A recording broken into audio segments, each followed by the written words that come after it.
Hello ပဲမင်္ဂလာပါ Audi Fresh ကလည်းကြိုဆိုလိုက်ပါတယ်ကျွန်တော်ဒီနေ့လုပ်ပေးမယ့်ရင်မွေးလေးကတော့လူတွေကြည့်အများဆုံးဖြစ်တဲ့ Explorer Extreme ရင်မွေးလေးပဲဖြစ်ပါတယ်ဗျာဒီကောင်းကိုကျွန်တော် comparison လုပ်ပြီးတော့လုပ်ပေးပါမယ်ကျွန်တော်မှာ OG ရင်စမ်းမှုတဲ့ဟာရှိတဲ့အတွက်ကျွန်တော်ဒီ OG နဲ့နှိုင်းယှဉ်ပြီးပြောပေးမယ်ဒီ Explorer Extreme ထဲမှာဘာတွေပါဝင်လဲဆိုတော့သူ့ရဲ့ main အကောင့်အနေနဲ့ woody, citra, amber, leather, patchouli, aromatic, earthy, animalic, fresh spicy နဲ့ warm spicy လို့ပါတယ်ဆိုတော့ဒီရင်မွေးရဲ့နှုတ်လေးချက်ကြည့်အောင်ဒီရင်မွေးရဲ့နှုတ်ကတောနှုတ်အနေနဲ့ bergamot ပါတယ် middle နှုတ်အနေနဲ့ patchouli နဲ့ vetiver ပါတယ် base နှုတ်အနေနဲ့ amber နဲ့ leather ပါတယ်ဆိုတော့ဒီရင်မွေးကိုကျွန်တော်ကောင်းတယ်လို့ပဲအကြံပေးရစေ။ဘာကြောင့်လဲဆိုတော့ကျွန်တော် OG လည်းတော်တော်ကြိုက်တယ်။ OG ကဒီရင်မွေးရဲ့အားနည်းချက်အနေနဲ့တော့ long lasting ကတော့နည်းနည်းများတွေဘယ်လိုပြောကြလဲမသိဘူးမယ်ကျွန်တော်ပုံပွင့်နေပြောရမှာဆိုကျွန်တော် OG ကိုကြရင်ဘယ်လောက်ခံလဲဆိုတော့ over spray ဆိုတာ8ချက်လောက်ဆိုရင်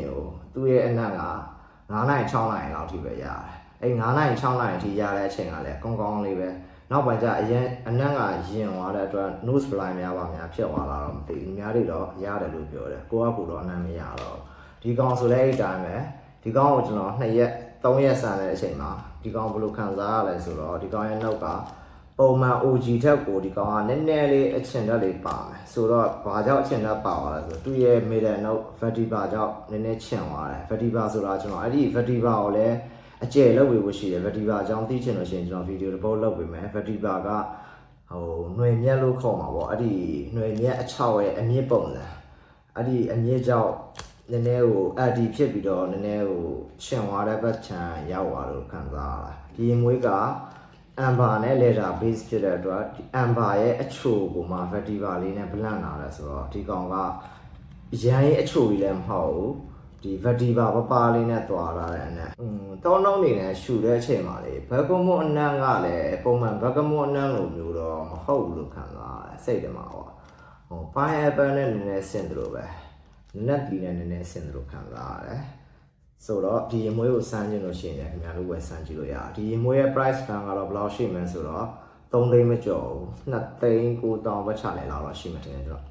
ဈေးအတိအကျတော့ကျွန်တော်မသိဘူး3သိန်းမကျော်ဘူးတော့သိတာလေဒီကောင်ဆိုလဲဒီကောင်ကတော့ OG ကတော့ပို့ပြီးတော့ဈေးသက်သာမယ်ဒီအသစ်ထွက်လာတဲ့ extreme တက်ဆိုင်ပို့ပြီးတော့တက်သာလိမ့်မယ်ဒီကောင်ရဲ့ longevity တွေဘာတွေကိုကြည့်ရမယ်ဆိုရင်လည်းဒီကောင်ကသူတို့မှတ်လာတဲ့အရာဆို moderate နဲ့ long lasting ကိုပြတယ် serious အပိုင်းအနေနဲ့လည်း moderate ကိုပြရတယ် strong လို့လည်းမှန်ကြတယ် second အနေနဲ့ဒီ gender အနေနဲ့ဒီကောင်ကိုဘယ်လိုတတ်မှတ်လဲဆိုဒီရေမွေးပေါ့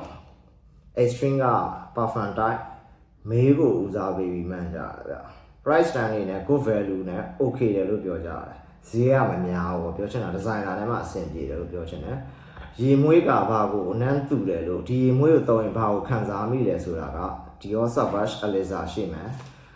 Creed Advantage ရဲ့ Absolute ရှိမယ် Super Messy Collection Super Messy ဆိုတော့ Super Messy တောင်ဒီတော်ပွဲဖြစ်နေတယ်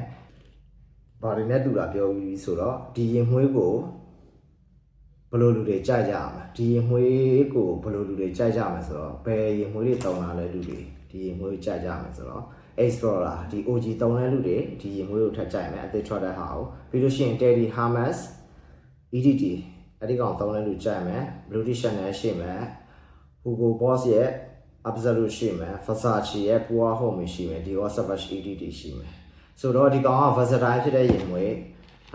OG ကိုကြိုက်တယ်ကျွန်တော်အနေနဲ့ပြောရင် OG ကိုကြိုက်တယ်ဒီကောင်က Amber ကို vetiver လေးနဲ့ပေါင်းလာတဲ့အတွက်